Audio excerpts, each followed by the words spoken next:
సత్యసాయి పూర్వరూప దర్శనం. గర్గ మహర్షి యాదవులకు గురువు, పురోహితుడు, విష్ణు భక్తుడు. ఆయన ఒకసారి రేపల్లెలోని యశోదానందుల ఇంటికి వచ్చి బాలకృష్ణుని దర్శనం చేసుకున్నారు.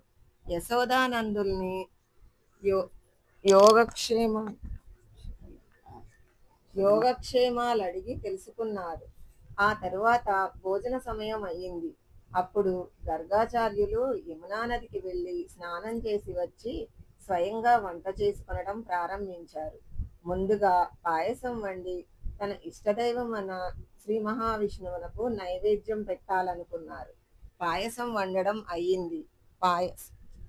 పాయసం కాస్త చల్లారిన తర్వాత దాని మీద తులసిదళం వేసి శ్రీ మహావిష్ణువును వచ్చి ఆరగించమని కళ్ళు మూసుకొని ప్రార్థింపసాగారు. కొంతసేపటికి గర్గ మహర్షి కళ్ళు తెరిచి చూసేటప్పటికి నందనందనుడైన బాలకృష్ణుడు చిరునవ్వులు చిందిస్తూ పాయసం ఆరగిస్తున్నాడు. అప్పుడు ఆయన, యశోదమ్మ, చూడు, నీ కొడుకు నా పాయసం తింటున్నాడు అన్నాడు. యశోద గబగబా వచ్చి చూస్తే కృష్ణుడు అప్పటికే సగం పాయసం తిన్నాడు. ముఖమంతా పాయసం అయ్యింది. అప్పుడు ఆ తల్లి, ఎందుకు ముట్టుకున్నావు పాయసం, తప్పు కదా అన్నది. అప్పుడు కృష్ణుడు, ఆచార్యుల వారే నన్ను పాయసం తినడానికి పిలిచారు, ఏం చేయను అన్నాడు. అప్పుడు యశోద, స్వామి, మీరే బాలుణ్ణి పాయసం తినడానికి పిలిచారా అని అడిగింది. గర్గాచార్యులు, లేదమ్మా లేదు, నేను వైకుంఠవాసి నారాయణుణ్ణి పిలిచాను అన్నాడు. కృష్ణుడు, నేనే కదా వైకుంఠంలో ఉండే నారాయణుణ్ణి అని అన్నాడు. విష్ణుమూర్తికి 4 చేతులు ఉంటాయి, నీకున్నాయా అన్నది యశోద. చతుర్భుజాలు చూస్తావా అన్నాడు శ్రీకృష్ణుడు. చతుర్భుజ రూపం ధరిస్తే లోకులు ఏమనుకుంటారోనని, వద్దు వద్దు, 4 చేతులు గల నారాయణ కంటే నాకు 2 చేతుల మురళీధరుడే ఇష్టం, నువ్వు ఇలాగే ఉండు అన్నది యశోద. ఆ తల్లి కృష్ణుణ్ణి తీసుకొని వెళ్ళి నిద్రపుచ్చింది. గర్గ మహర్షి మరల నదికి వెళ్ళి స్నానం చేసి వచ్చి పాయసం వండుకొని చల్లారిన తరువాత ఆ మహావిష్ణువుని వచ్చి ఆరగించమని ప్రార్థన చేయసాగాడు.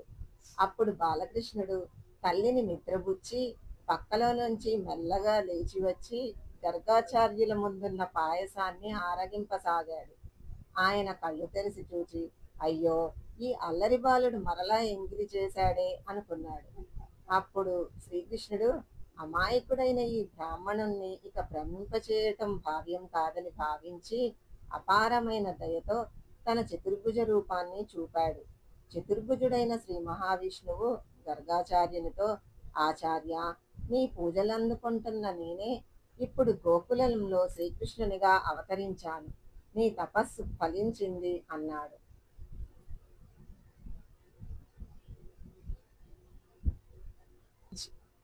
అద్భుతమైన ఆ దృశ్యాన్ని దర్శించి ఆ దివ్యవాక్కులు విని గర్గ మహర్షి సాక్షాత్తు శ్రీ మహావిష్ణువే శ్రీకృష్ణుడని గ్రహించి అమందమైన ఆనందానుభూతిని పొంది తన జన్మ సఫలమైందని భావించాడు.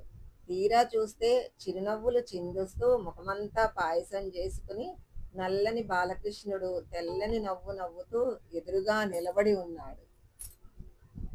1976లో ఒక కుటుంబం ఢిల్లీ నుంచి ప్రశాంతి నిలయానికి వచ్చింది. ఆ రోజుల్లో ఆ కుటుంబం యజమానికి భగవాన్ శ్రీ సత్యసాయి బాబా వారి దివ్యత్వం మీద నమ్మకం లేదు. ఆయన స్వతహాగా కృష్ణ భక్తుడు. తన కుమారుని బలవంతం మీద ఆయన తన కుటుంబ సభ్యులతో ప్రశాంతి నిలయం చేరుకున్నాడు. అప్పుడు దసరా ఉత్సవాలు జరుగుతున్నాయి. వారు స్వామిని చూశారు. తరువాత వారంతా తిరిగి ఢిల్లీ వెళ్ళారు. ఆ యజమానికి స్వామి అంటే ఎంతమాత్రమూ ఇష్టంగా అనిపించలేదు. అయినా ఏదో అర్థం కాని ఆకర్షణ శక్తి వల్ల కొంతకాలం తరువాత వారు మరలా ప్రశాంతి నిలయానికి వచ్చారు. ఒక రోజున ఉదయం దర్శనం కోసం కూర్చున్నారు. స్వామి దర్శనం ప్రసాదించడానికి భక్తుల వరుసలలో ముందుకు వస్తున్నారు. స్వామి సరిగ్గా ఆ కుటుంబ యజమాని కూర్చున్న చోటకు వచ్చారు. ఇంతలో ఒక వ్యక్తి స్వామిని విభూతి అడిగాడు. స్వామి వెయిట్ అన్నారు. తరువాత మరొకరు కవరు చేతికిచ్చి నమస్కారం చేసుకుని విభూతి ప్రసాదించమని అడిగారు. స్వామి మరలా వెయిట్ అంటూ ముందుకు వెళ్ళారు. ఆ యజమాని ఇదంతా జాగ్రత్తగా గమనించాడు. స్వామి భగవంతుడు కాదని, ఇదంతా డబ్బు చేసుకొనడానికి ఆయన చేస్తున్న గారడీ అని, తన ఎదుట విభూతి ఇస్తే బండారం బయటపడిపోతుంది కాబట్టి విభూతిని ఇవ్వలేదని భావించాడు. స్వామి ఇంకా దర్శనం ఇస్తూ భక్తుల ముందు నడుస్తూనే ఉన్నారు. ఇంతలో ఆ వ్యక్తి అకస్మాత్తుగా లేచి గబగబా బయటకు వెళ్ళిపోయాడు. నిలయం లోపల ఉన్న తన గదికి చేరుకొని వెంటనే సూట్ కేస్ తెరచి లోపల ఉన్న భగవాన్ బాబా ఫోటో తీసి చింపబోయాడు. అంతే, ఆయన భుజం మీద ఒక చెయ్యి పడింది. ఆయన ఉలిక్కిపడి వెనక్కు తిరిగి చూచాడు. ఆశ్చర్యకరంగా అక్కడ ఆయన ఇష్టదైవమైన శ్రీకృష్ణ పరమాత్ముడు దర్శనం ఇచ్చాడు.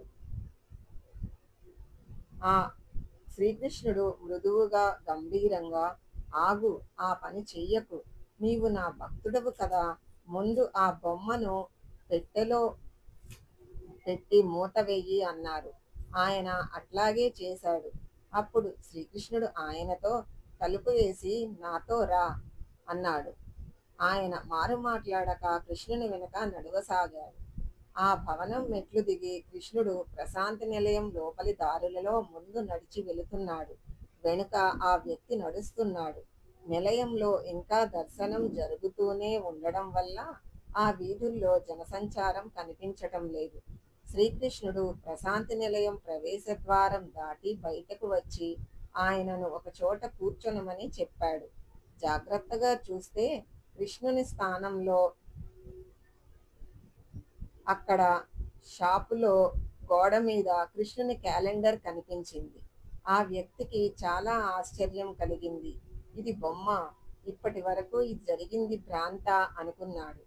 మరుక్షణమే కృష్ణ పరమాత్ముడు కనిపించి ఆ వ్యక్తితో ఇలా అన్నాడు, నీవు నా భక్తుణ్ణని చెప్పుకుంటావు, కానీ నా ఎదుటే ఈరోజు నీవు ఎంత అసహ్యంగా ప్రవర్తించావో, నన్ను ఎంత అవమానం చేశావో, నీవు నీ బంధువుల ఇంటికి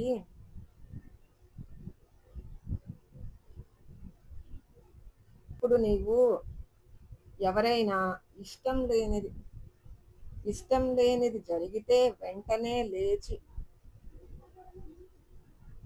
అయినా ఇష్టం లేనిది జరిగితే వెంటనే లేచి వస్తావా?